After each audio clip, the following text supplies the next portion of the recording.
Pair of linear equation in 2 variable आपल्याला दिलेलं आहे आणि आपल्याला या इक्वेशनचे सोल्युशन काढायचं आहे.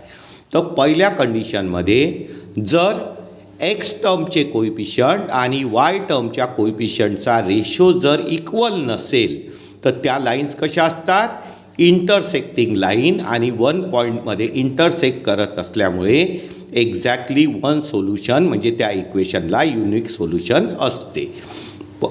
दुसऱ्या कंडिशनमध्ये एक्स टर्मचा रेशो, वाय टर्मचा रेशो आणि कॉन्स्टंट टर्मचा रेशो जर इक्वल असेल तर त्या लाईन्स कोइन्सिडंट लाईन्स असतात आणि त्यांचे ऑल पॉईंट कॉमन असल्यामुळे इनफायनाईट मेनी सोल्युशन असतात त्या इक्वेशनला.